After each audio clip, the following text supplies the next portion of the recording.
asalaamaaleykum sama gars yi GMG TV officiel technologie en wolof nuyu naa leen ziar leen di leen jaajëfal bu baax a baax comme d'habitude di la wax bi da yaa ngi doog a toog si chaîne bi wala suñu vidéo ñu ngi lay éviter nga abonné te nga bës cloche notification bi ndax ngay mën di recevoir suñu ay yeneen vidéo tey nag dañuy ñëwaat si beneen astuce rek si 2 astuces sax mën naa ne ba tey si WhatsApp si ay fonctionnalité WhatsApp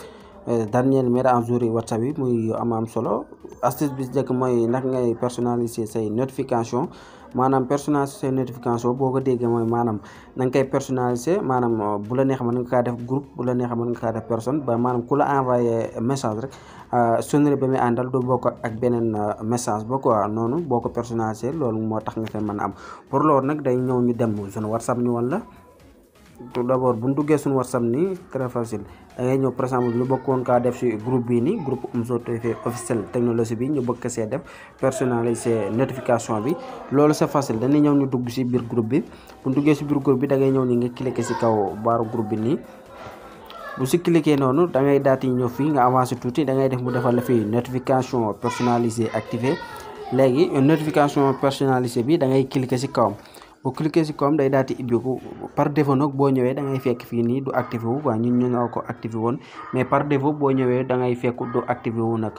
pour loolu nag muy utiliser les notifications personnalisées da ngay ñëw nga activé ko boo ko activé automatiquement day daal di ibbeeku léegi bu ibbi ko da ngay ñëw fii mu defal sonnerie de notification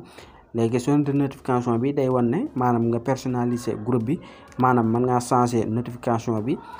bu la neexee nga def ko nii. voilà bu ñëwee nii day mel na saaru SMS bu envoyé message ci groupe bi rek automatiquement noonu lay déggee bu la neexee nga def ko reetaan boobu tamit voilà yaay xool rek yaay choisir bu la neexee nga def ko ni message bi bu la neexee mën nga ko ne bu la neexee nga def ko bonjour wala yaay choisir rek yaay choisir bu la neex nga personnaliser nga def ko ni nga ko mën a defee groupe bi nag noonu nga ko mën a defee ay personnel tamit bu la neexee mën ngaa ñëw fii nga def ko par vivre mais par défaut das koy bàyyi fii nii rek si par défaut bi noonu ko WhatsApp réglé mais xamal na daal bu la neexee mën ngaa personnaliser notification bi ba groupe bi bu heure bu ma si envoyé benn message boobu lay daal di dégg par exemple ma def ko bii nii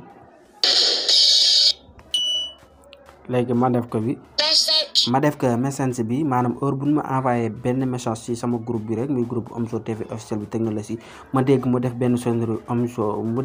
sonnerie message ma xam ne sama notification boobu ci groupe bi la quoi bu la neexee tamit mën nga kaa def tamit personne pas nga def ko groupe kese bu la neexee mbay mi ñëw fii ci Omzo TV officiel bi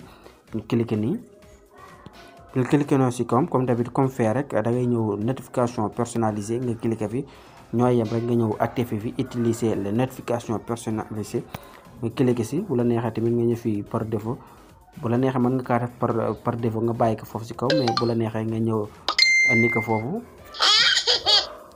lii lépp ay sonnerie la voilà yaay xool rek bu la si neex